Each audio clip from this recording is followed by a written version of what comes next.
o bahasa dia o valong ako musu-musu lo kinga mai baby au vaai o pei o se tawa maruru o meu kala fa ko inga hoi lele na mai se au vaai o maka pe o vaai se kokola la poa o meu kala ko inga hoi e o ke le bahasa dia wala ngai le foi sa kengi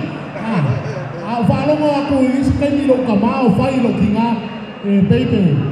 pe o vai se o fulimu ya o e no ta e vai fa akusa le o fulimu si o kinga au fa lo ko o fa le o kinga baby